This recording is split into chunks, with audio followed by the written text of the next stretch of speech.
Hello, Rough Rider Nation, and welcome to this edition of the Rider Report, the ins and outs of Yavapai College athletics. I'm Brad Clifford, the athletic director here, and I'm joined today by Zach Shaver, our head volleyball coach. Zach, welcome back to the program. We haven't had you on in a while. Thank you for having me. It's been this is the first time this year. We've come into a new school year, and the volleyball team, a few weeks into it, we've off to a great start. We've already played in 2 tournaments, 1 conference match.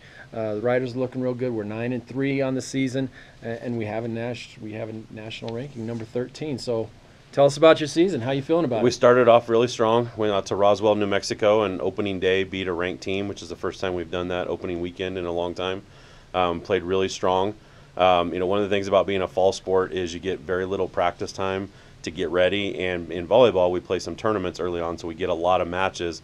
And those are almost how we kind of figure things out as being a fall sport. So we did very well, both tournaments, our tournament and Roswell, New Mexico. We went 3-1. Those were very good showings against good quality teams. Unfortunately, we dropped that conference match down in Tucson, but I think we'll rebound this week. We're leaving to go down to South Mountain down in Phoenix today and expect us to play significantly better than we did down there. But so far, I'd give us a B+. If we taking care of that one down in Tucson, then I'd give us an A- for the season so far. Absolutely. Now, we hosted our own tournament, the Dalton Overstreet Invitational. We did real well there. Yeah, we had 7 other teams come in. We played 4 of them. We had a team all the way from Texas, had some teams from Utah and from Nevada and Colorado, and it only lost to Snow College, which is a top 10 team right now, and played them very well also. So we're very happy. It's always fun to play at home, but also to bring all those teams in to help our community financially too. Yeah, it was a great tournament. We had a lot of people in the stands, a lot of fans, and we did play well. We swung the ball, swung real well, and it was a good tournament. So we're pretty new here. You got a lot of new faces. You had to have name tags on them, I'm sure, first day of practice. So how are freshmen doing? When I first arrived here at Yavapai, Coach Pantaleone, one of the first things he said to me was, never say you're young. You're at a junior college, you're always going to be young. Right. But this year is kind of a little bit more than usual. 2/3 of our team or more are freshmen or new to us. But the freshmen have done very well getting acclimated. I think right now is actually probably the toughest time because now they're getting into serious classwork. They've been away from home for a couple months. Practice is tough. We're starting to get into the grind of the season a little bit. But overall, they're doing very well. Several of them are contributing in matches right now. On the right side, we've got Lexi and Stella both competing for that starting position, and that's making both of them better. On the outside, we've got Annie Hart, who's been a starter for us. We're hoping to get Zalea Loop back here from a foot injury pretty soon and be competing with Annie for that other position. And then the setting position, Pilar Doherty's done very well. She was made the all-tournament team out at New Mexico. And then Lacey Tenney in the middle has been great. She was actually ACCCAC Division I Player of the Week to open the season. Correct. Now, we talked a little bit about sophomores. You only have 4. 3 of them are returners. 1 is a transfer. So how are sophomores doing? Alea Villegas, who's transferred to us from Chandler Gilbert, is doing really well, especially this week. She's really picked it up and made some improvements, again, a challenge for one of those middle positions. But our other 3 that are returning from our program, Victoria in the libero position, Nink in the outside, and McKenna in the middle, are all really kind of our anchors. They're our steady players. Without them, we're not going to win matches right now. So they've got to get the job done. But they're all doing very well at leading the program in the right direction as sophomores. Now, you talked about, I liken your setter to a point guard position in basketball. You got to have a point guard, and I think Pilar's really doing a nice job there for you. Yeah, she's very dynamic for the setting position. She's still learning some of the nuances of the position because she really converted from right side hitter to setter just less than 2 years ago. So I think, sky's the limit for her. One of the reasons she chose to come here was she felt like we could help develop her into a true collegiate Division I setter, and so she's, there's going to be some bumpy patches there when it's a new position stuff, but overall she's done very well, and I think once she is a tiny bit more consistent, it's really going to help our offense kind of jump to the next level. She went from an outside to a setter. How tough is that? That's a tough transition. Unfortunately in our game, sometimes players who are good volleyball players but aren't dynamic enough get put in the setting position and kind of get locked into that position. At the higher level you go, the more dynamic the setters are, and a lot of times at Division I, they weren't setters all their lives. And so one of the best setters ever, Misty May, wasn't a setter until she got to college and into the beach program and stuff with the Olympics.